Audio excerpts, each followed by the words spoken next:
सदा सत्स्वरूपं चिदानन्दकन्दं जगत्सम्भवस्थानसंहारहेतुं स्वभक्तेच्छयामानुषं दर्शयन्तं नमामीश्वरं सद्गुरुं साईनाथम्।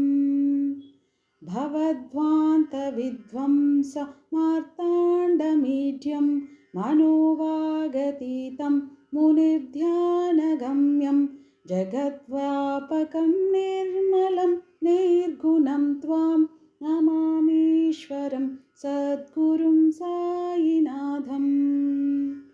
भवाम्भोधिमग्नार्तितानां जनानां स्वपादाश्रितानां स्वभक्तिप्रियाणां समुद्धारणार्थं कलौ सम्भवन्तं नमामीश्वरं सद्गुरुं साईनाथम्।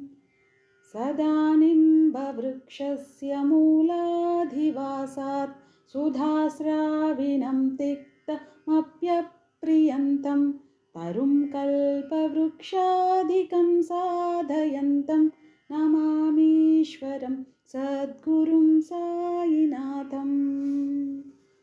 सदा कल्पवृक्षस्य तस्याधिमूले भवद्भावबुद्ध्या सपर्याधिसेवां नृणां कुर्वतां भुक्तिमुक्तिप्रदन्तं नमामीश्वरं सद्गुरुं साईनाथम्।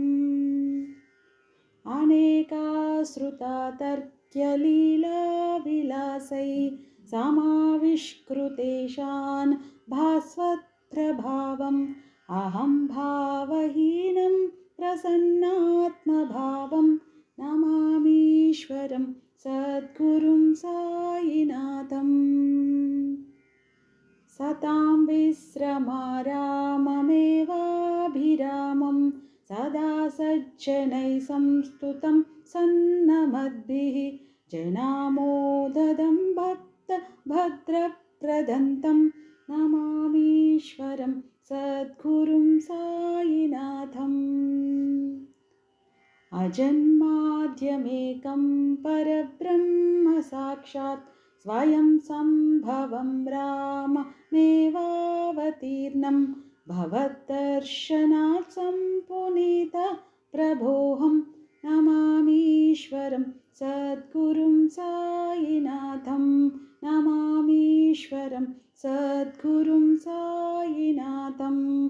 नमामीश्वरं सद्गुरुं साईनाथम्।